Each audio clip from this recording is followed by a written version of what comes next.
अध्यक्ष महोदय, लाडक्या बहिणींच्या विषयी आम्हाला जी आपुलकी आहे, आदर आहे, याची आम्हाला जशी जाणीव आहे तशी आमच्या लाडक्या बहिणींना पण जाणीव आहे।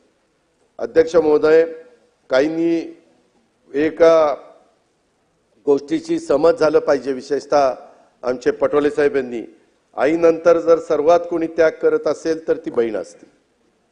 हे तर खरं आहे।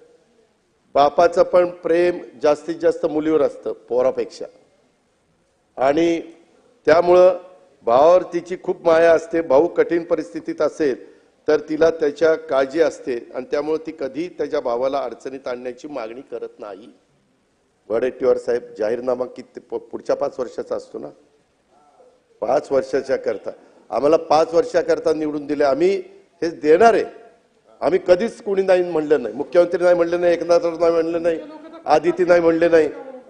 तुम्ही तर कोर्टात गेला होता, काहीतरी म्हणले ते बंद करा। काही जण म्हणले चुनावी जुमला आहे। चुनावी जुमला असताना काल होळीला 3000 रुपये दिले, ही गोष्ट लक्षात ठेवा।